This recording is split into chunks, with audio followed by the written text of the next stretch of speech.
September 2nd, 1945, Yokosuka Naval Base, Japan.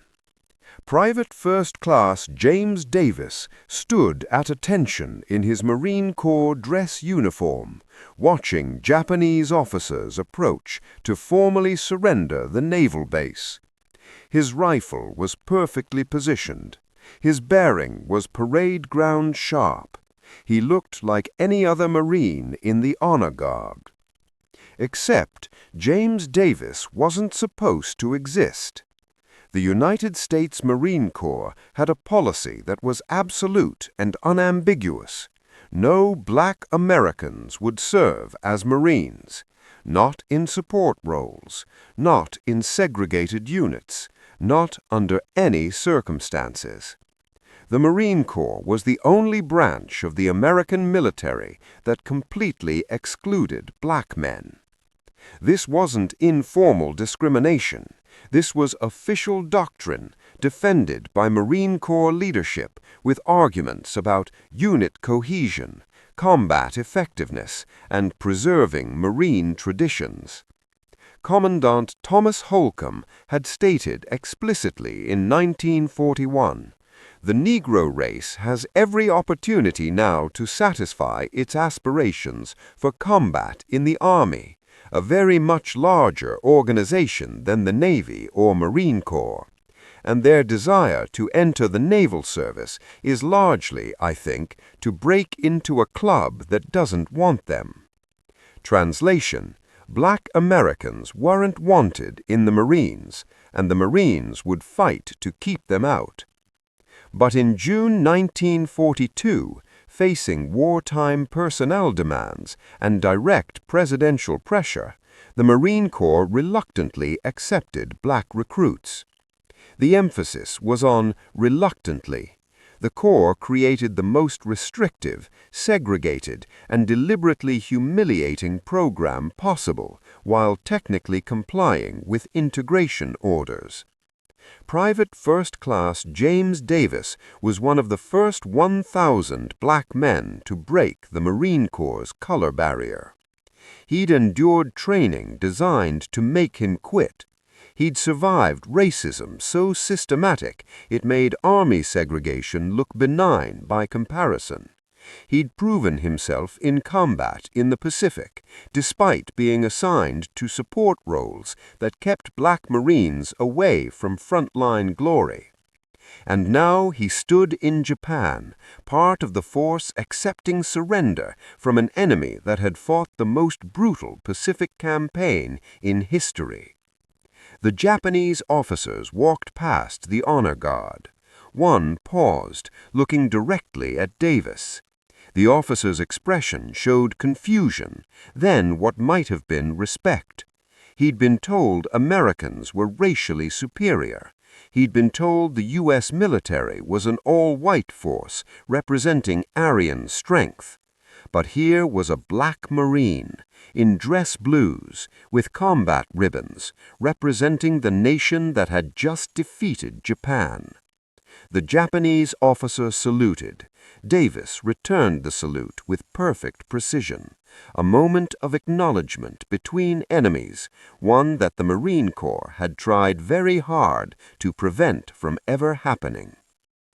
This is the story of James Davis and the Montford Point Marines, the 20,000 black men who forced their way into the most racist branch of the American military, who endured training so brutal it was designed to drive them out, who fought prejudice and Japanese forces simultaneously, who proved themselves in combat despite being denied frontline roles, who remained largely unknown for 70 years while white Marines received all the glory.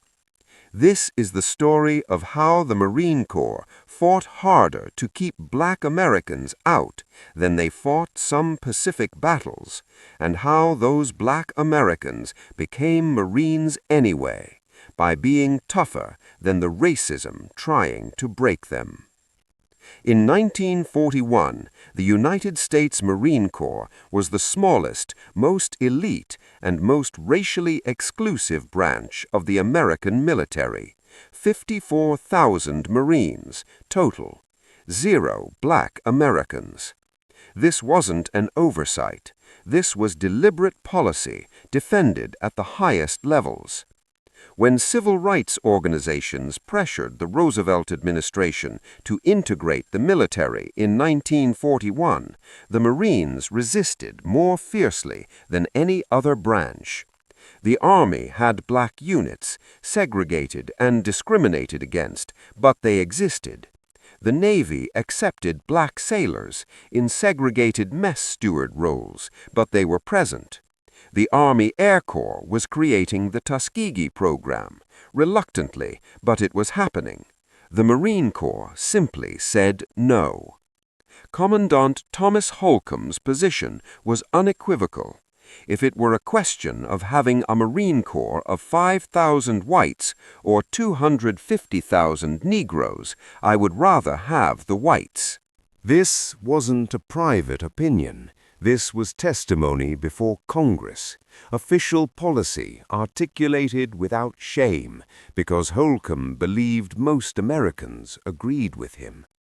The Marine Corps' arguments for exclusion were presented as military necessity.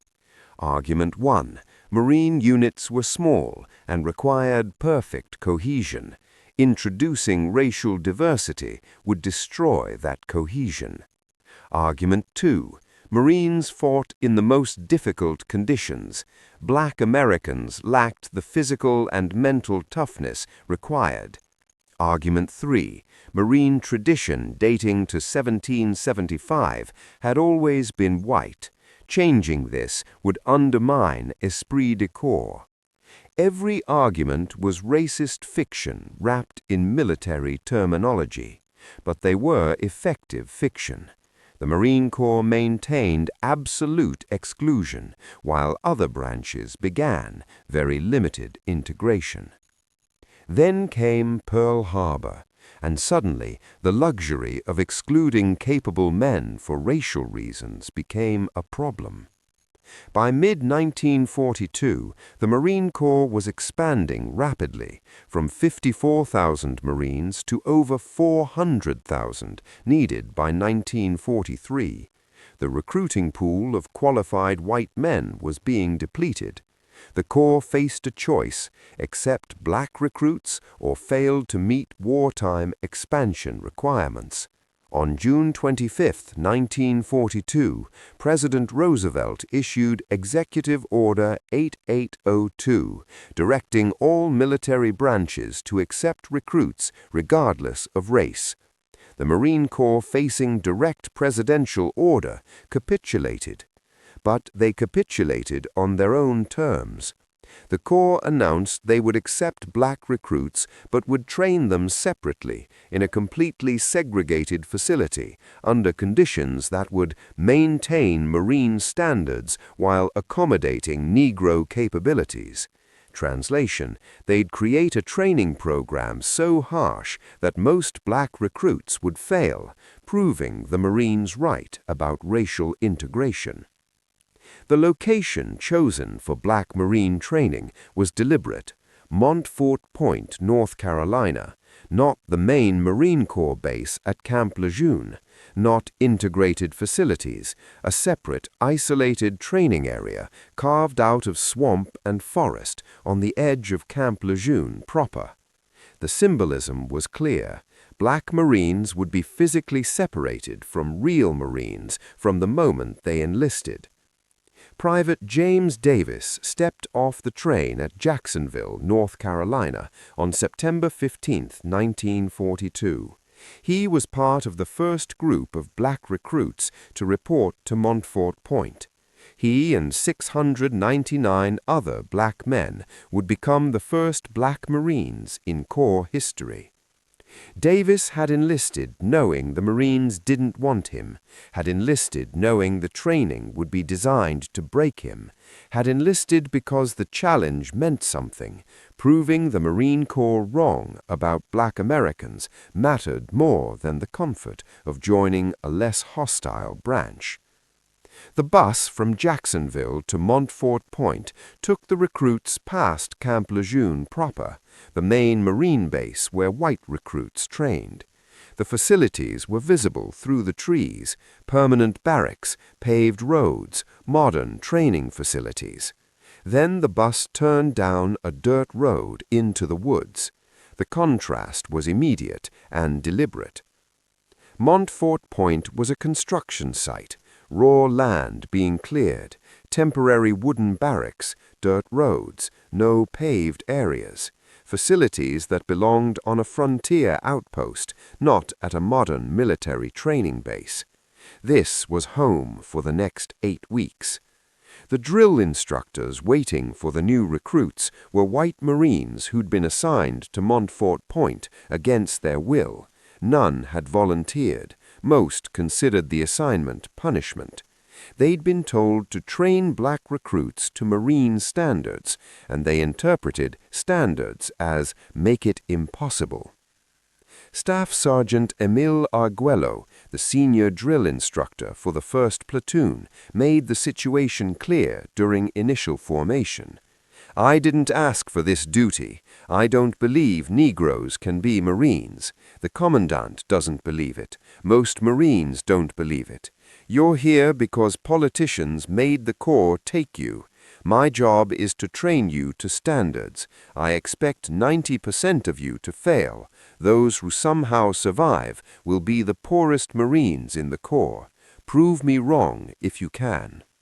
It wasn't motivational. It wasn't intended to be. It was a promise that the next 8 weeks would be designed to destroy them. Marine Corps boot camp was already the most difficult military training in the American Armed Forces. White Marines called it hell. The washout rate was 30%, far higher than Army or Navy basic training. Montford Point training was deliberately harder. Physical training started earlier, 0400 hours instead of 0500 hours. Runs were longer, 6 miles instead of 4. Obstacle courses were more difficult, higher walls, deeper water obstacles, more demanding standards. The drill was more intense. Mistakes that earned white Marines extra push-ups earned black Marines hours of punishment drills. The living conditions were worse. Montford Point barracks were unheated in winter, un-air-conditioned in summer.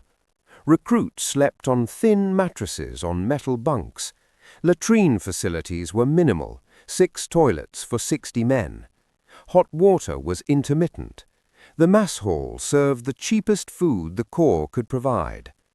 And the racism was constant. White drill instructors called recruits every racial slur imaginable. Physical punishment was arbitrary and excessive. Recruits who complained were discharged for failure to adapt to military life. Any mistake, a poorly folded uniform, a spot of dust on a rifle, marching slightly out of step, was attributed to racial inferiority rather than individual error. Private James Davis endured it by remembering why he'd enlisted. Every time a drill instructor called him a racial slur, Davis snapped to attention sharper. Every time physical training became unbearable, Davis pushed harder. Every time the Corps tried to break him, Davis refused to break. He wasn't alone. The other recruits, men from across America who'd all volunteered knowing they weren't wanted, developed fierce solidarity. They helped each other through impossible standards. They covered for each other's mistakes. They became, despite the Corps' intentions, a unit. By week 4, something unexpected was happening. The black recruits at Montford Point weren't failing at the rates predicted. The washout rate was lower than white recruit training. The men who'd been told they couldn't meet Marine standards were exceeding them. Staff Sergeant Arguello noticed. He increased the difficulty. Longer runs, harder obstacle courses, more demanding standards. The black recruits met every challenge. By week 8, as graduation approached, the statistics told a story the Marine Corps hadn't anticipated. Black recruits at Montford Point had a 95% completion rate, higher than white recruits at Camp Lejeune. The men the Corps insisted couldn't be Marines had proven more motivated, more disciplined, and more determined than the white Marines who'd always been welcome. On November 10, 1942, the Marine Corps' birthday, the first 600 Montford Point recruits graduated. They stood in formation wearing Marine dress blues. They'd earned the Eagle, Globe, and Anchor emblem. They were, officially, United States Marines. They'd broken a color barrier that had stood for 165 years. They'd endured training designed to destroy them. They'd proven every Marine Corps assumption wrong. And the Corps' response was to send them to support roles where their achievement could be minimized and their presence could be hidden from public view. After graduation from Montford Point, black Marines faced the second barrier. The Marine Corps had no idea what to do with them. The Corps had accepted black recruits under pressure. They'd trained them, expecting most to fail. Now they had thousands of fully qualified Marines who couldn't be integrated into regular Marine units without violating segregation policy. The solution was creating depot companies and defense battalions, segregated support units that would handle ammunition, supplies, and base defense while white Marines got the glory of frontline combat. Private First Class James Davis was assigned to the 1st Depot Company in early 1943. The unit's mission: load and unload ships, transport ammunition, handle logistics for Marine combat operations in the Pacific. It was critical work. Pacific Island campaigns required massive amounts of supplies delivered under combat conditions. The Marines fighting on beaches needed constant resupply. Depot companies made victory possible by ensuring bullets, food, and equipment reached frontline troops. But it was also work designed to keep black Marines away from combat glory. Handling supplies was essential but unglamorous. Depot companies worked while combat Marines fought, and history remembered the fighters, not the logistics personnel. The first test came in February 1944. The invasion of the Marshall Islands. The 1st and 2nd Depot Companies were assigned to support the assault on Roy Namor and Kwajalein, atolls defended by 8,000 Japanese troops. The Black Marines would land after the initial assault to begin unloading supplies. Except the initial assault didn't secure the beaches as planned. When Depot Companies landed, Japanese forces were still fighting. The distinction between combat and support collapsed when Japanese mortars didn't differentiate between infantry and logistics troops. Private First Class Davis found himself in a combat zone within minutes of landing. His unit was supposed to unload ammunition from landing craft. Instead, they were taking fire from Japanese positions that hadn't been cleared. The depot companies had rifles but minimal combat training. The Corps had focused their training on logistics, not infantry tactics. But rifles work the same regardless of whether you're supposed to be in combat. Davis and his fellow Marines returned fire while continuing to unload supplies. They'd been sent to handle cargo. They handled cargo while fighting Japanese infantry. For 48 hours, the depot companies operated under intermittent fire, moving ammunition forward to combat Marines who were consuming supplies faster than planned. The combat Marines, initially skeptical of the black support troops, quickly recognized what was happening. These support Marines were keeping them supplied under conditions that would have justified halting operations. Staff Sergeant Bill Jenkins, a white Marine infantry NCO, described the scene in a letter home. The colored Marines landing supplies worked under Jap fire like it was a normal day. They'd be unloading a crate, mortar rounds would land nearby. They'd take cover, then immediately go back to unloading. They kept us supplied when I wasn't sure anyone could. When the Marshall Islands operation concluded, the depot companies had proven themselves under fire. 0 Marines had panicked. 0 had fled combat. They'd done their jobs while Japanese forces tried to kill them. The Marine Corps' official response was to note that depot companies had performed adequately under difficult circumstances. No commendations, no recognition that Black Marines had succeeded in combat conditions, just acknowledgement they hadn't failed as badly as expected. But word spread through the Pacific Theater.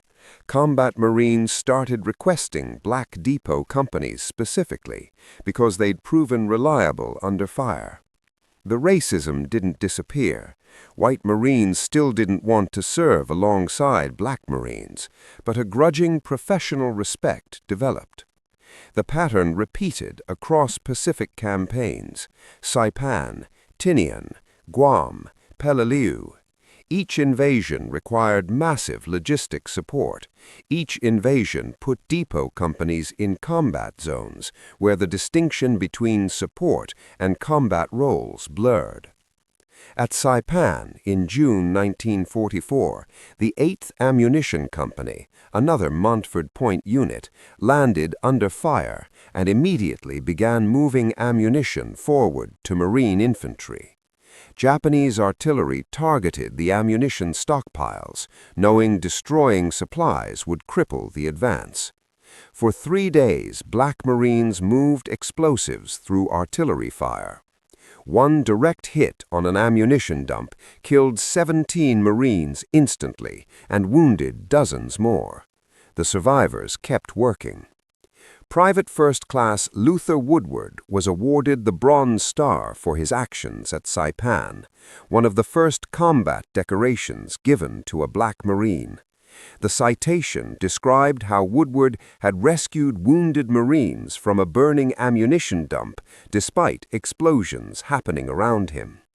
When white Marines asked Woodward why he'd risked his life, his response was simple: "They needed help. I'm a Marine. Marines don't leave other Marines behind." That attitude, proving they belonged through undeniable performance, defined Montford Point Marines throughout the war. They couldn't change Marine Corps policy, they couldn't force integration, but they could be so effective, so reliable, so professional that even racist Marines had to acknowledge their worth.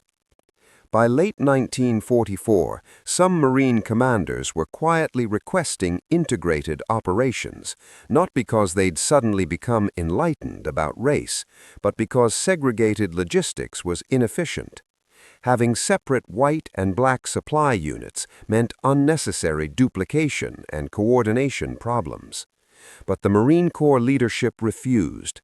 Integration remained forbidden regardless of operational advantages.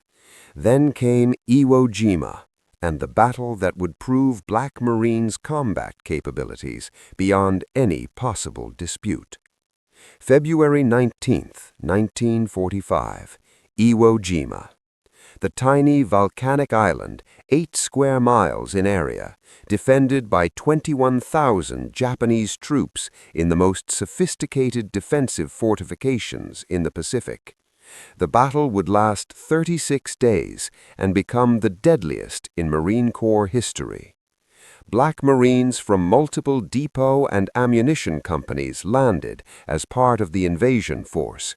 Their mission was unchanged: handle logistics, move supplies, support combat Marines, stay out of the glory. But Iwo Jima's brutal reality made those distinctions meaningless. The island's black volcanic sand made unloading supplies nightmarish. Vehicles bogged down, landing craft couldn't beach properly, supplies had to be manually carried from surf to inland positions, back-breaking labor under constant Japanese artillery and mortar fire. The depot companies worked 18-hour shifts moving ammunition and supplies through hell. Japanese artillery observers had pre-registered every meter of beach. Mortar rounds fell constantly. Snipers targeted anyone visible. Private First Class James Davis spent 36 days on Iwo Jima's beaches. He'd unload landing craft while mortars bracketed his position.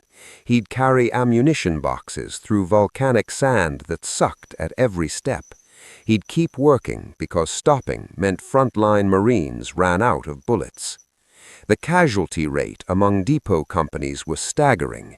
Support troops died at rates comparable to infantry. Black Marines who weren't supposed to be in combat were being killed like infantry because Iwo Jima was too small and too deadly to have a safe rear area. On February 23rd, 4 days into the battle, the famous flag raising on Mount Suribachi happened. 6 Marines raising the American flag in an iconic photograph that would define World War II imagery. What the photograph didn't show, the ammunition those Marines carried was delivered by Black Marines. The supplies that sustained the assault were moved by Montford Point graduates. The logistics that made that moment possible were handled by men the Marine Corps still classified as support troops.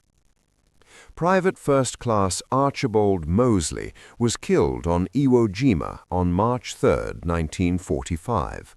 He was unloading ammunition when a Japanese mortar scored a direct hit. Moseley had survived Montford Point training, had proven himself across multiple Pacific campaigns, and had become an exemplary Marine.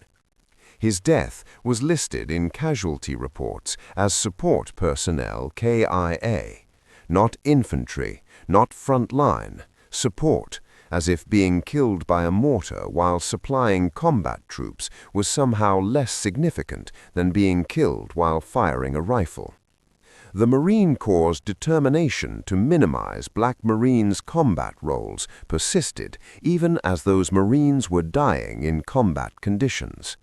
By mid-March, the depot companies on Iwo Jima were so depleted by casualties that white Marines had to be temporarily assigned to logistics duties. This created the unintended consequence of racial integration. White and Black Marines working side by side because operational necessity overrode segregation policy. White Marines working with Black depot companies discovered what combat Marines had been quietly acknowledging. The Montford Point Marines were professionals who did their jobs under impossible conditions without complaint. Gunnery Sergeant Joseph McNeil, a white Marine infantry NCO, wrote in his diary, "Worked with the colored supply Marines today, expected lazy troublemakers based on what we'd been told, found hard-working Marines who know their jobs better than most white supply troops I've worked with, made me question everything I believed about Negro capabilities." That questioning was happening across Iwo Jima. Thousands of white Marines were confronting the gap between racist assumptions and observed reality. Black Marines weren't inferior. They weren't less capable. They weren't problems to be managed. They were Marines who'd proven themselves under conditions most people couldn't survive. But the institutional Marine Corps wasn't ready for that truth. When Iwo Jima ended on March 26th, the Corps immediately resegregated units. Black Marines went back to depot companies. White Marines went back to combat units. The brief operational integration ended. Officially, nothing had changed. Unofficially, thousands of Marines now knew the truth. The color barrier was bullshit. Black Marines could fight. They'd proven it across the Pacific. They'd died proving it on Iwo Jima. The final test came with Okinawa, the last major Pacific battle before the planned invasion of Japan. April 1st, 1945, the invasion of Okinawa began with the largest amphibious assault in the Pacific theater. 180,000 American troops, including 88,000 Marines, would fight for 82 days against 100,000 Japanese defenders in the bloodiest battle of the Pacific War. Black Marines from depot companies, ammunition companies, and defense battalions landed as part of the invasion force. By now, they'd participated in every major Pacific campaign. They'd proven themselves repeatedly. They'd earned respect from combat Marines, even while the Marine Corps leadership refused to acknowledge them. Okinawa was different from previous campaigns in one critical way. The battle lasted so long and was so intense that maintaining segregated support units became operationally impossible. Casualties among all Marine units were catastrophic. Infantry companies were depleted. Support units were overextended. The careful segregation the Corps maintained began breaking down under combat pressure. Private First Class James Davis found himself assigned to tasks that blurred every line the Marine Corps had drawn: unloading ammunition, guarding supply depots, reinforcing defensive positions. At one point, Davis's depot company was temporarily attached to an infantry unit that needed bodies to hold a position. For 48 hours, Davis fought as an infantry. He was supposed to be support. He was firing a rifle at Japanese attacks on Marine positions. The distinction between support and combat evaporated when the enemy attacked. Davis would later describe this period with dry humor. The Japanese didn't care what color uniform I was wearing or what my assignment was supposed to be. They shot at everyone equally. I shot back, seemed like the right response. By mid-March 1945, the Marine Corps segregation system on Okinawa existed more on paper than in practice. White and black Marines worked together, fought together, and died together because the battle's intensity didn't allow for racial sorting. Then, on August 15, 1945, Japan surrendered. The war was over. The Marines had won, and black Marines had participated in that victory, despite every obstacle the Corps had placed in their path. The immediate post-war period revealed the Marine Corps' true position on integration. Now that the emergency was over, black Marines needed to go away. The Corps began discharging Montford Point Marines as quickly as possible. Men who'd proven themselves in combat were mustered out, while white Marines with less service time were retained. The message was clear. Black Marines were tolerated during wartime necessity, but weren't wanted in the peacetime Corps. Private First Class James Davis received his discharge papers in October 1945. He'd served for 3 years, participated in 4 major campaigns, and proved himself under fire repeatedly. His reward was a bus ticket home and 0 recognition for his service. At the discharge center, Davis stood in line with other black Marines being processed out. A white Marine officer was handling paperwork.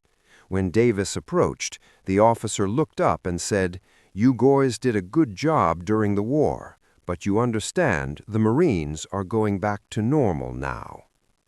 Normal meant whites only. The 3-year experiment with black Marines was officially over. Except the Montford Point Marines wouldn't disappear quietly.